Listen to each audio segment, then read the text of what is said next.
السلام علیکم نحمدہ ونصلی علی رسولہ الکریم اما بعد۔ رشتہ آن لائن اکیڈمی میں آپ سب کو خوش آمدید۔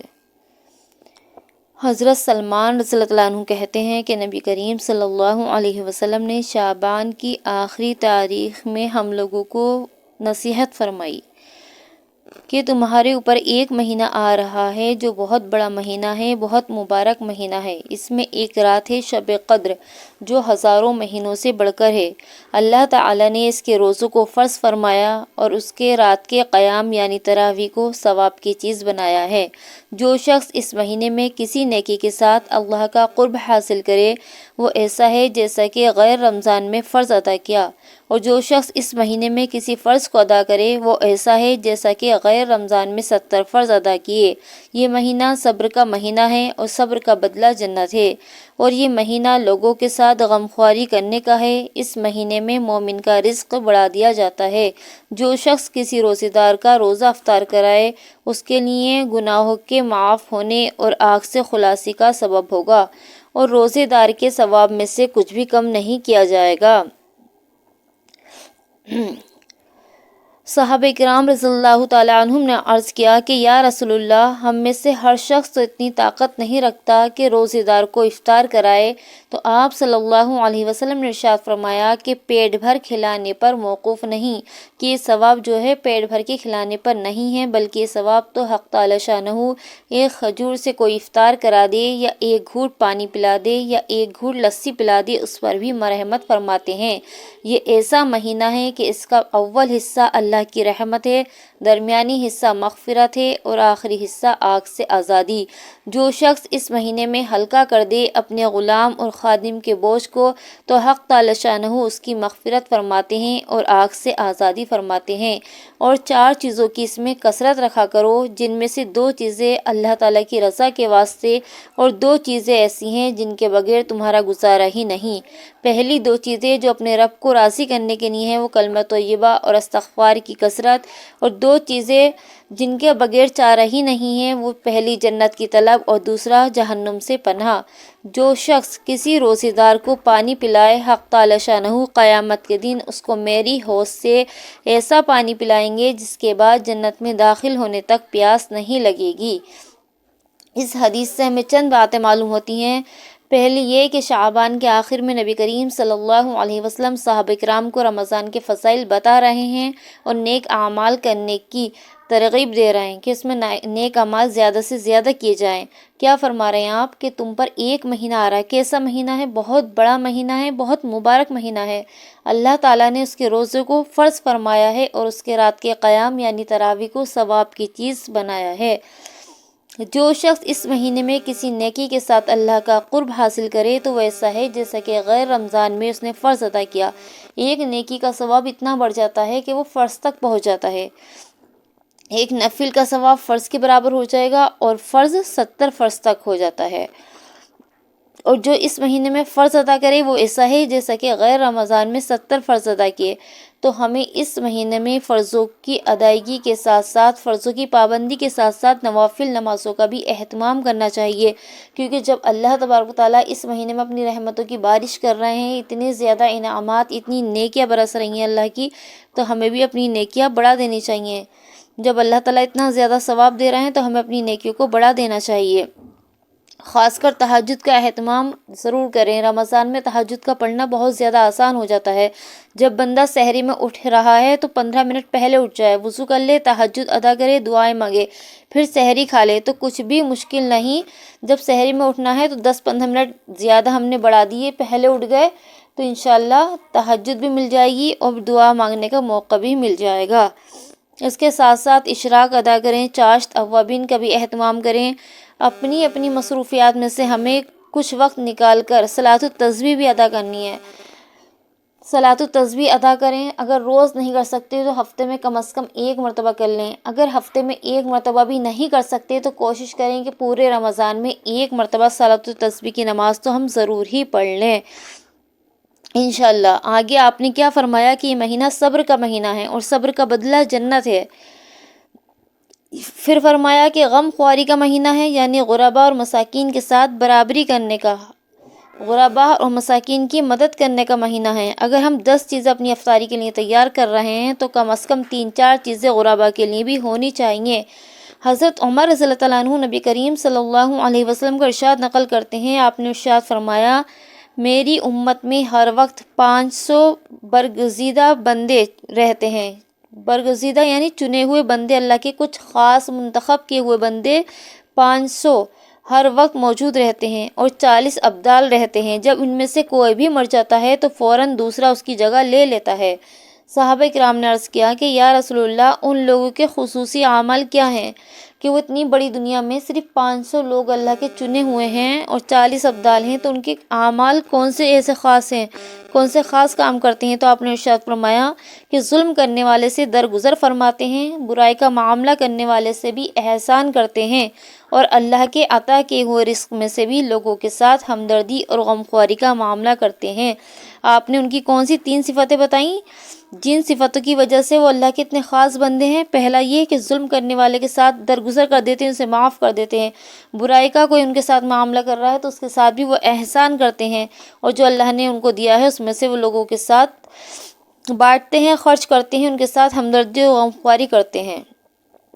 ایک دوسری حدیث میں ارشاد ہے کہ جو شخص بھوکے کو روٹی کھلائے یا ننگے کو کپڑا پہنائے یا مسافر کو رات گزارنے کی جگہ دے تو حق تعالی شانہ اس کو قیامت کے ہولوں سے پناہ دیں گے۔ قیامت کی ہولناکیاں بہت زیادہ ہوں گی، اس کی وحشت اتنی ہوگی، قیامت کی ہول انسان کو اتنی زیادہ ہوگی، اتنی گھبراہٹ ہوگی۔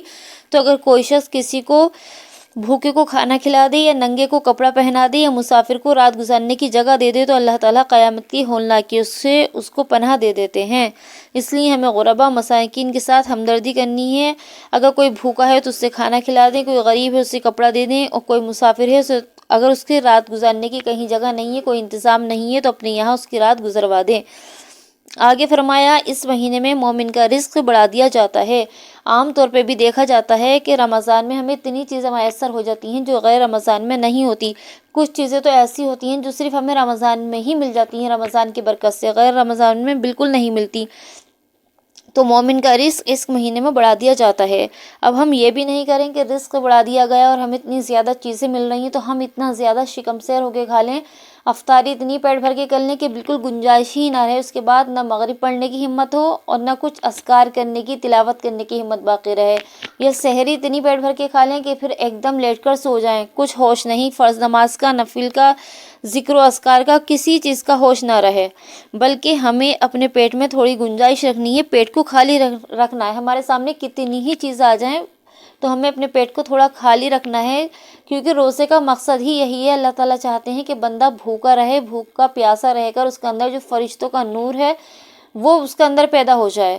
جو ہم کھا کھا کر اپنا اتنا زیادہ ویٹ بڑھا رہے ہیں اور ساری شیطانی طاقتیں ہماری بڑھتی جا رہی ہیں، تو اللہ تبارک تعالیٰ کیا چاہتے ہیں کہ میرا بندہ کچھ دن بھوکا پیاسا رہے تاکہ اس کے اندر جو ملائکہ کا نور ہے وہ اس کے اندر داخل ہو جائے۔ تو ہمیں روزے کا مقصد فوت نہیں کرنا اتنا زیادہ کھا کھا کر۔ اور جو شخص کسی روزے دار کا روزہ افطار کرائے تو اس کے گناہوں کے معاف ہونے اور آگ سے خلاصی کا سبب ہوگا۔ روزے دار کے برابر اس کو ثواب بھی ملے گا، جبکہ روزے دار کے ثواب میں سے کچھ کم نہیں کیا جائے گا۔ اگر ہم کسی کو روزہ افطار کرا رہے ہیں تو ہمیں جتنا اس کو روزے دار کو ثواب مل رہا ہے اتنا ثواب بھی مل رہا ہے، مگر کیا ہو رہا ہے کہ کوئی گھبرائے نہیں کہ بھائی اس نے مجھے روزہ افطار کرایا تو میرا ثواب کم ہو جائے گا۔ نہیں، روزے دار کے ثواب میں سے کوئی کمی نہیں کی جائے گی، اور جو افطار کرا رہا ہے اس کو اس کے برابر ثواب بھی مل جائے گا۔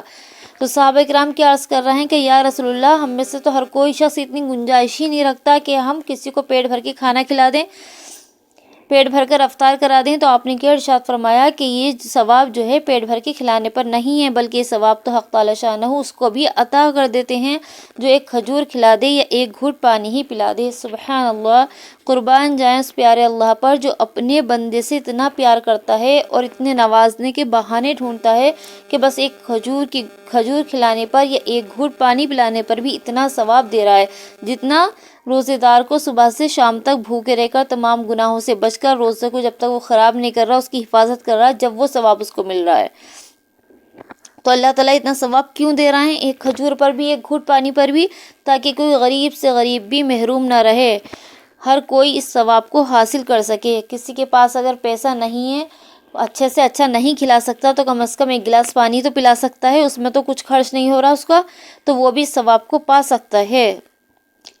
اتنے ثواب ہونے کے باوجود بھی، اتنے موقع ہونے کے باوجود بھی اگر ہم نیکی میں آگے نہیں بڑھ رہے اور ثواب کو نہیں کما رہے تو یہ کیا ہے؟ ہماری بد نصیبی ہے۔ پھر فرمایا اس مہینے کا اول حصہ رحمت ہے، یعنی حق تعالی شانہ کا انعام متوجہ ہوتا ہے، اس کی رحمتوں کی بارش ہوتی ہے شروع کے 10 دنوں میں۔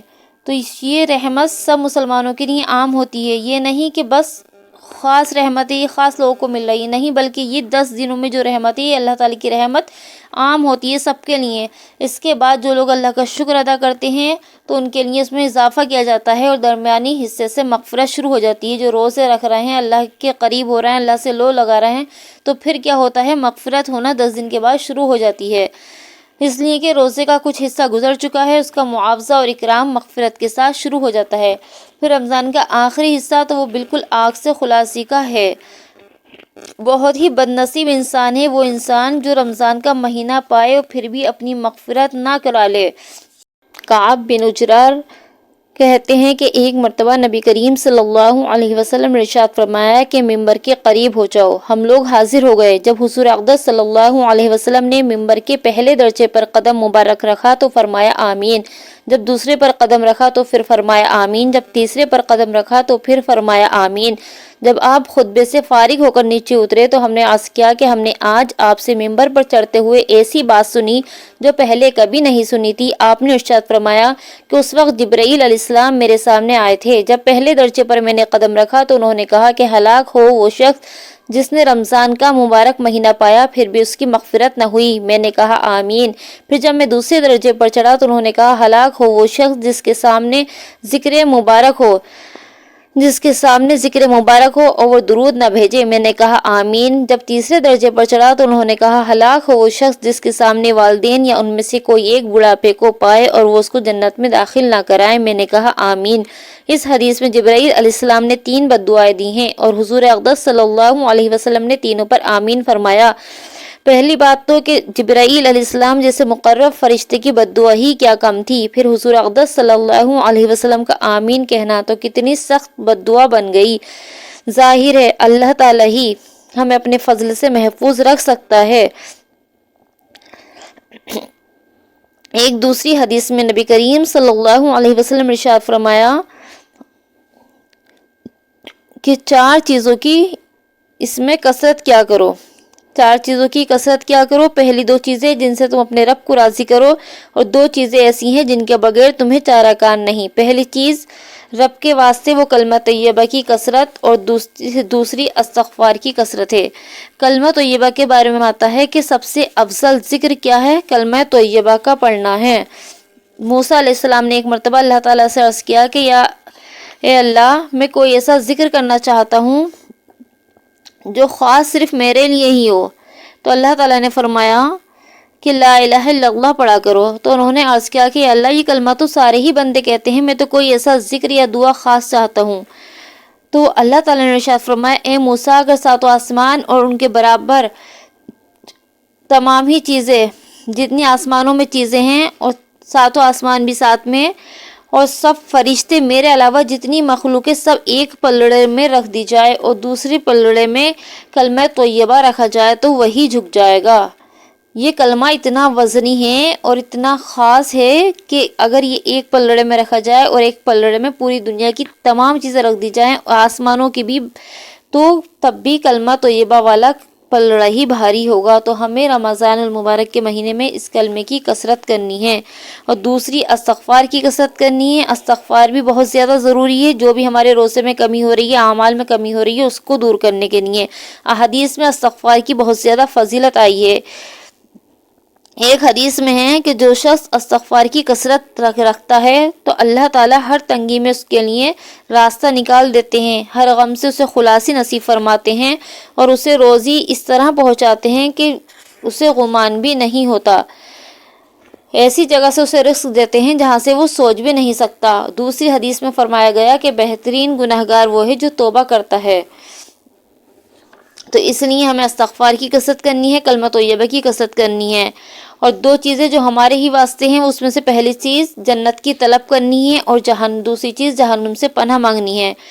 تو ان چاروں چیزوں کو ہم ایک ہی کلمے میں ایک ساتھ بھی پڑھ سکتے ہیں، جیسے لا الہ الا اللہ نستغفر اللہ نسألک الجنۃ ونعوذ بک من النار۔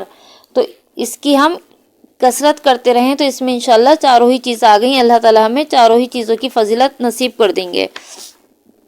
آخر میں ارشاد فرمایا، جو شخص کسی روزے دار کو پانی پلائے تو قیامت کے دن میری حوض سے حق تعالی شانہ اس کو ایسا پانی پلائیں گے جس کے بعد جنت میں داخل ہونے تک اس کو پیاس نہیں لگے گی۔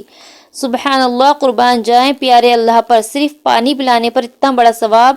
تو ہمیں کوشش کرنی ہے کہ ہم اپنے ساتھ ساتھ کسی دوسرے روزے دار کا بھی کام کر دیں۔ اکثر لوگوں کا کیا ہوتا ہے، دیکھا جاتا ہے تو ان کے روزے میں ایسی حالت نڈھال ہونے لگتی ہے کہ وہ ہلنا بھی نہیں چاہتے، اپنے لیے بھی کچھ نہیں لینا چاہتے۔ تو ہمیں ایسا نہیں کرنا، بلکہ سوچنا ہے کہ دوسرا بھی روزے دار ہے، کسی دوسرے کی بھی ہم ہیلپ کر دیں، اپنا کام بھی خود سے کر لیں اور کسی دوسرے کا بھی تھوڑا بہت کر دیں کہ ہمیں اس پر اتنا زیادہ ثواب مل رہا ہے۔ قیامت کے دن کتنی زیادہ گرمی ہوگی، کتنا سورج قریب ہوگا، انسان کو کتنی پیاس لگ رہی ہوگی، تب اللہ جل شانہ حوض کوثر سے پانی پینا نصیب فرمائیں گے، اور پھر اس کے بعد جنت میں جانے تک اس کو پیاس بھی نہیں لگے گی۔ آخر میں دعا ہے کہ اللہ تبارک و تعالی ہم سب کو رمضان کی برکات سے فیض یاب ہونے والا بنائے، آمین یا رب العالمین۔